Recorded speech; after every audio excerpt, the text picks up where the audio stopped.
Well, I see you have arrived. I admire your courage. And who am I?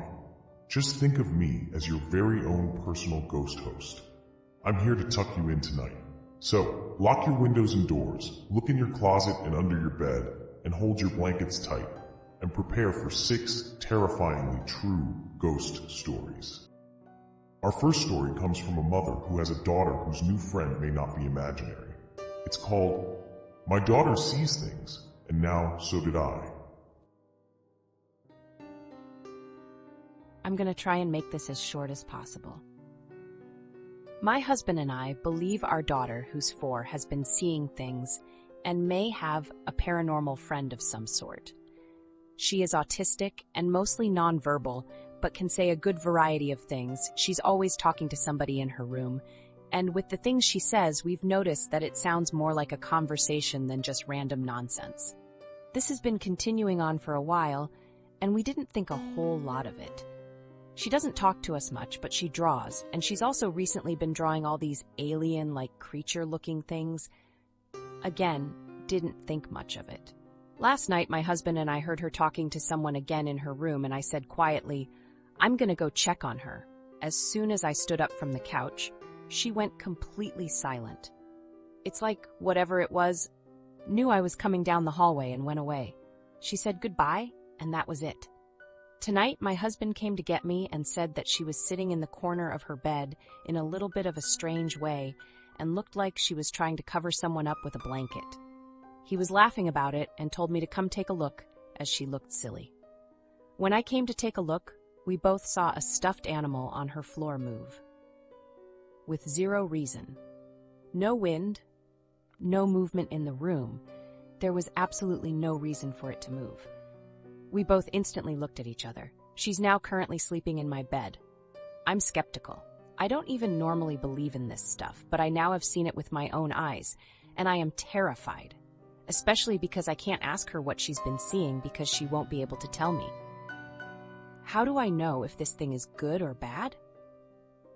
Is there a way I can make it go away? Does anyone have any advice for me on this at all? It feels very uneasy. Well, you said that you're a non-believer, but they do say seeing is believing. As for whether it's good or bad, well, you said your daughter draws pictures, right? Well, what do the pictures look like? Are they like, scary? Next, we have one from a guy that has been having a lot of experiences at work. We call this one the night shift. I've worked the night shift at this shop for the past year, and within a year of working here I've had multiple odd things happen to me. It always seems to happen right before I close for the night. The first time I had something paranormal happen, I was closing the register, and the door to the back of the stockroom opened up behind me. I knew it wasn't the wind or anything, and I was sure it was closed prior. The second weird thing that happened was when I was closing up shop again, and when I secured the doors, something banged on it from inside the shop. I opened the shop back up and took a look around, and there was nothing. The third thing was when I was closing the register again and felt a hand graze my shoulder. I jolted and turned around but saw nothing and no one. I was creeped out and ended up closing up the shop faster than usual that night, but the latest thing that happened was the most terrifying one. I just finished assisting a customer, and after they left it was just me in the shop. Until I heard footsteps coming from the stockroom. A few seconds later I heard things being thrown around in the back. I thought it was a break-in, so I went to see, but nobody was there. Well, at least you can't say your job is boring. Besides, maybe it's just a past owner that is still around, to kind of keep an eye on you, to make sure you're not goofing around. Our next one comes from a young lady that has been hearing knocking throughout her room. It's called, "There is something knocking on my window." It's 1:23 a.m. and someone or something is knocking on my window. That shouldn't be possible. I'm on the second story, far above the ground. I've already gone through every explanation I can think of. No bugs, no animals, no branches, not even loose siding that could be rattling. The nearest tree isn't close enough, yet the sound persists. A hurried and deliberate tapping, like someone standing right outside. No one is there. Nothing is there. At first, I thought it might be my imagination. You know how sometimes you hear things late at night that aren't really there? But this, I know what I'm hearing. It's steady, not the 3 slow knocks of a horror movie. It's fast and persistent, then silence. A minute passes, and I hear it again. I'm sitting here, trying not to think too much about it. I know there's no way anyone could be out there, not this high up. But the knocking isn't stopping. It's deliberate. Then, from the other side of the room, more knocking. It's moved, the opposite window now. Wait, it hasn't moved. It's just more knocking, like the windows are having a conversation back and forth. It's relentless. The sound echoes in the quiet of my room. I get up and pull back the curtain on the opposite window, peering out into the dark. Nothing, just the empty space between my window and the ground. But as I'm about to let the curtain fall, I hear it again. It's coming from the other side of the room. I spin around, and wouldn't you know it, another flurry of fast knocks against the glass. I can't believe it.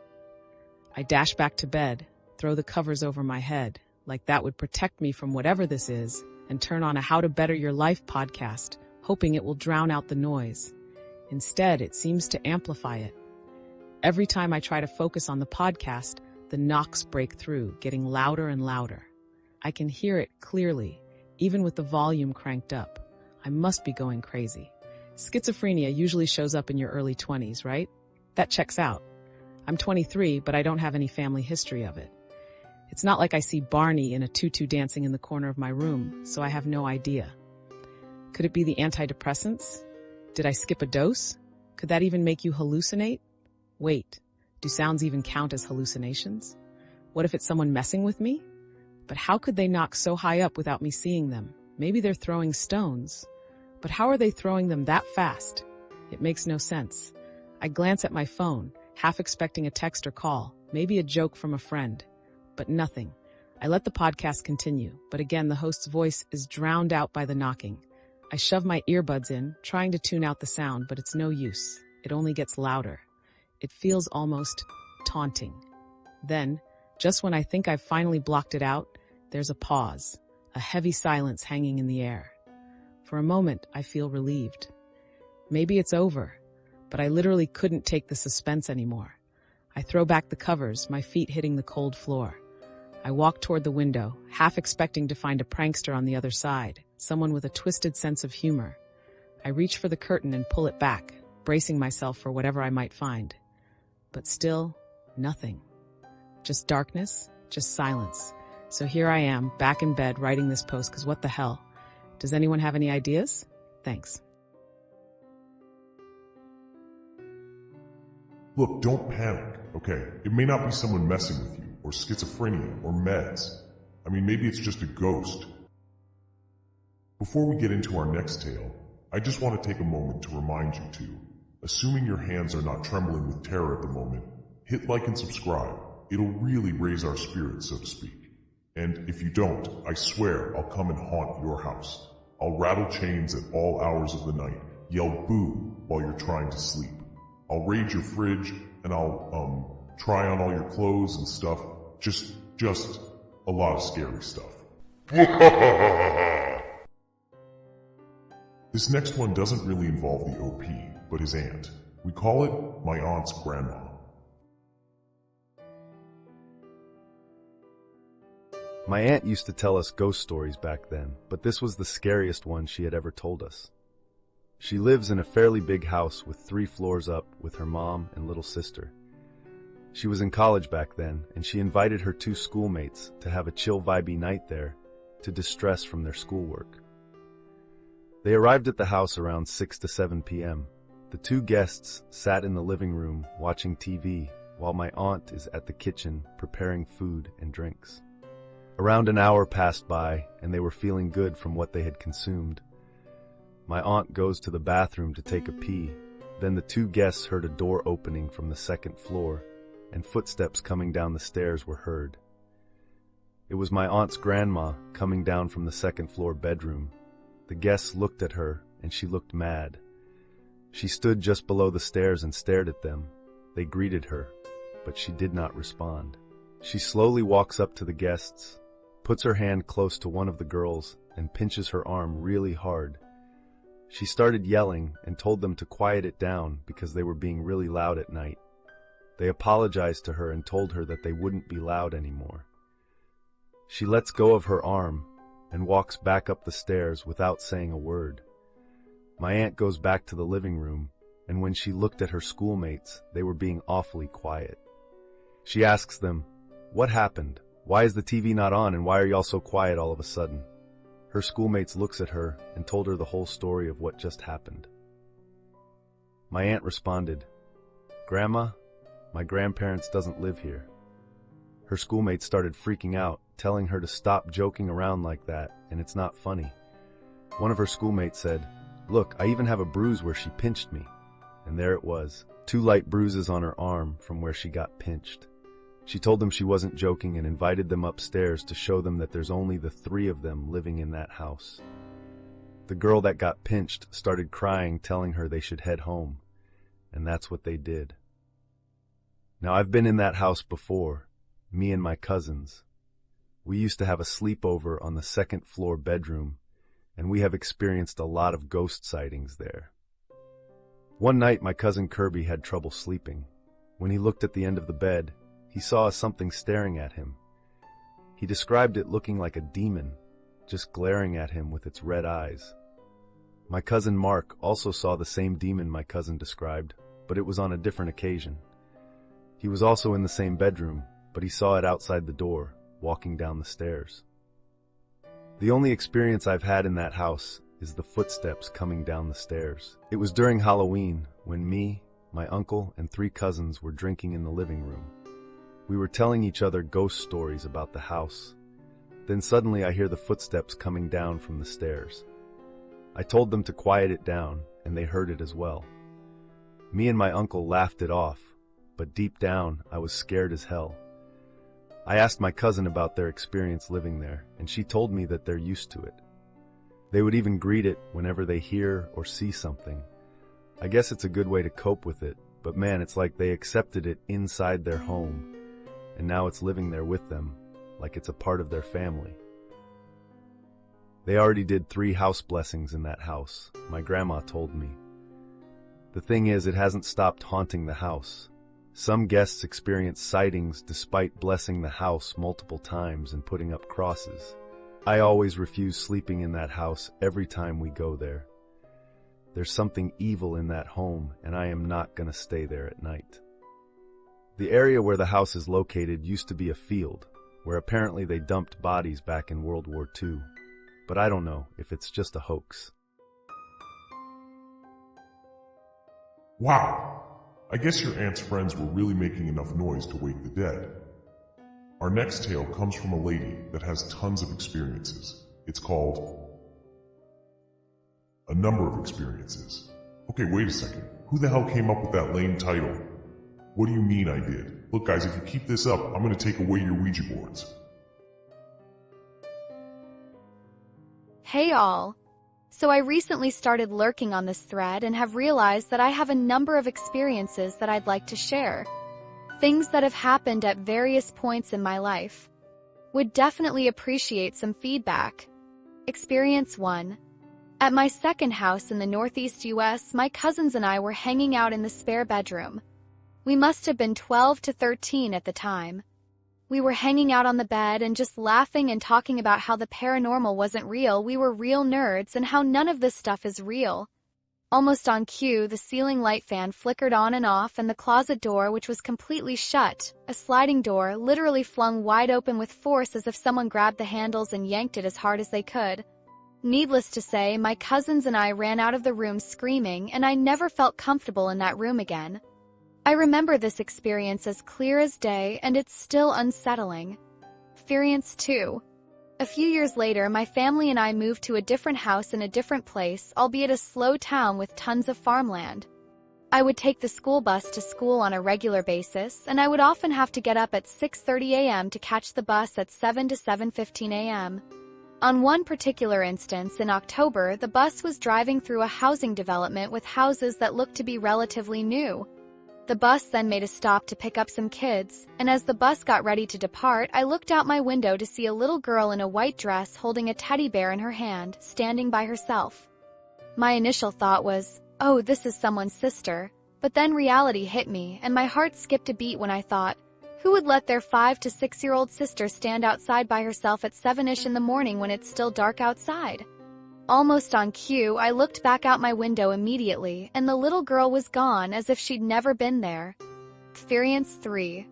I had just started in the professional workforce and had to take a trip to Chicago for work. I won't disclose the hotel I stayed at, but this has got to be the most unsettling thing I have ever experienced in my life. As soon as I walked into the hotel, I felt an overwhelming sense of despair and sadness, like something was pressing down on me. The atmosphere felt tight and restrictive. I walked up to the front desk and joked about the hotel being haunted, and reception said, "We can't discuss the hotel or any of that." Weird, I thought. The receptionist then told me that she moved me into a larger room, room 968, which was a corner room, effectively in a vestibule. You had to exit one hallway, the room was there, isolated, and then you had to enter another hallway to get back into the main floor. As soon as I walked into the room, I noticed that it was massive, like an executive suite. Old but large with a ton of space. My phone had died, so I went to go plug it in. However, every time I plugged in my phone and it started to charge, the battery drained completely. I picked up the phone to call my cousins, but all I could hear is static, which I thought was weird since my emails were working. At one point, I finally heard my cousins, and they went, "What are you whispering?" I hear a ton of voices. I proceeded to tell them that I wasn't talking, since I was trying to mess around with my phone battery. This point, I hear creaking and walk back to see the hotel door is ajar, which I thought I closed earlier. The door is heavy and made of wood and required some force to close. As soon as my fingers touch the door slams so loudly, in fact, that my heart starts racing. There is no way that I put any force or pressure on the door to cause the door to slam. I start thinking, hey, you're overthinking things, and I walk into the bathroom to take a shower. The mirror is completely spotless and clean, with no streaks or signs of grime or dirt anywhere.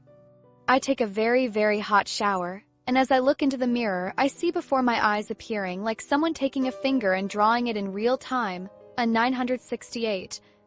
My heart starts pounding out of my chest, and I realize that something is very wrong. I leave for dinner with a colleague and essentially rush out my room. When I come back, I head to the front desk and explain that I can't stay in the room, telling them everything that happened.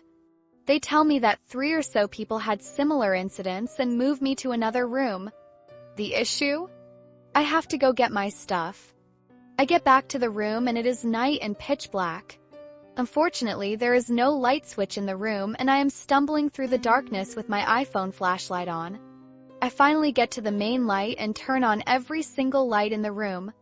As I am packing my stuff, every single hair on my neck stands straight up and I feel eyes watching me. I take a breath and say, I am leaving this room. I am getting my stuff and going. I get the messages you are sending me. I calmly pack up my stuff and leave and head to the next room. The other room was fine, except that I heard running down the hallways at 2 a.m. to 3 a.m., and I was woken up by a loud bang at my door, which I obviously didn't investigate. After I got back from my trip, I will say that I was depressed and not myself for about 1 to 2 months. I generally felt weak, tired, unmotivated, and overall sad for reasons I can't explain. It's been about 8 years since the last incident, and I haven't had any other incidents happen since, but figured it'd be good to share this collection of incidents that have happened to me. Thanks for reading. My God, lady, what the hell are you? A magnet for the paranormal? I'd be lying if I said I wasn't feeling a bit of a pull, unless it's just a bad burrito I ate. As for ghost draining cell phones, well, we just think it's funny. It's like we're saying, who you gonna call? Nobody. Your phone's dead. Looks like we have time for one more before bedtime. It's about an OP that takes a bus ride through hell. We call it The Last Passenger.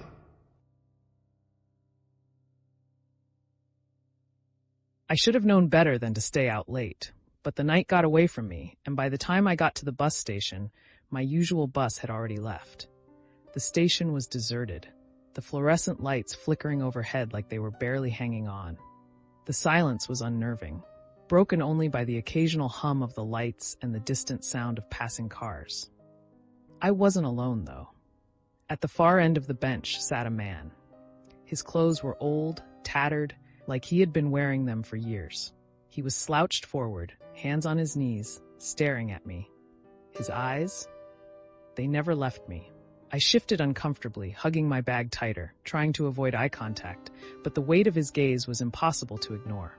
There was something about him that made my skin crawl. I glanced at the schedule posted nearby. The next bus was supposed to arrive any minute. I told myself it was fine, I'd be home soon, and this whole thing would just be a weird, creepy memory. Finally, headlights appeared down the road. The bus pulled in with a soft screech, and I hurried on, not daring to look back at the man. The driver barely acknowledged me as I boarded, his face half hidden under a shadowed cap. I didn't care, though. I was just relieved to be away from that staring man. I settled into my seat, the cool vinyl sticking to my skin, and let out a deep breath. The bus pulled away, and as it did, I glanced out the window. There he was. The man was still sitting on that bench, staring at the bus as it drove off. I should have felt relief, but his unblinking eyes, locked onto mine through the window, sent a shiver down my spine. I tried to shake it off. I was just being paranoid. It was late, I was tired, and everything feels scarier when you're alone in the dark. The bus rumbled down the empty streets, and I began to relax, until the driver's voice broke the silence. "You're the only passenger tonight," he said, his voice rough like he hadn't spoken in hours. I froze. Slowly, I turned my head, confused. The bus had been empty when I got on, sure, but something about the way he said it, like he was reminding me, set off alarm bells. My eyes drifted to the rearview mirror above the driver's seat. There, in the reflection, I saw him. The man, sitting in the back row, grinning at me. No, it wasn't possible. I had seen him outside the bus. He hadn't gotten on, I was certain. My heart pounded in my chest as I forced myself to turn around, to look with my own eyes, to see if he was really there. The back row was empty. I stared at the empty seat, my breath coming in shallow gasps. Maybe I was just seeing things. Maybe my mind was playing tricks on me after the weird encounter at the station. I turned back around, trying to calm myself. But there he was again, in the reflection. This time, his grin was wider, his teeth too sharp, his eyes glowing faintly in the dim light of the bus. My stomach twisted with fear. I wanted to scream, to shout for the driver to stop the bus, but my voice wouldn't come. I glanced at the driver, hoping he'd notice something was wrong, but he just stared ahead, hands tight on the wheel, like nothing was out of the ordinary. I looked back at the mirror. The man's reflection was closer now, sitting a few rows behind me. He was moving, inching closer without making a sound. My pulse thundered in my ears as I whipped around, but again, the seats behind me were empty. This can't be happening. I turned back to the front, gripping the armrest until my knuckles turned white. The reflection in the mirror was gone. For a split second, I allowed myself to believe it was over, that I'd imagined it all. But then, I felt it. A cold breath on the back of my neck. I didn't want to look, but something made me.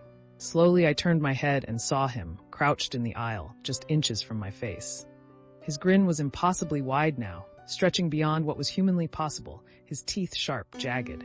His eyes, those dead, soulless eyes, burned into mine. "Mind if I sit?" He rasped, his voice echoing like it came from everywhere and nowhere at once. I couldn't move, couldn't scream. All I could do was watch as his hand reached out toward me, those long skeletal fingers curling toward my throat. And then the bus jerked to a stop. The doors hissed open, and suddenly the man was gone. The bus was empty again, just me and the driver. Trembling, I bolted for the door, stumbling off the bus into the cold night air. I didn't look back. I couldn't. I ran all the way home, the image of that man, no, that thing, burned into my mind. But every time I pass the bus station now, I feel his eyes on me, waiting, grinning, and I know I wasn't the only passenger that night.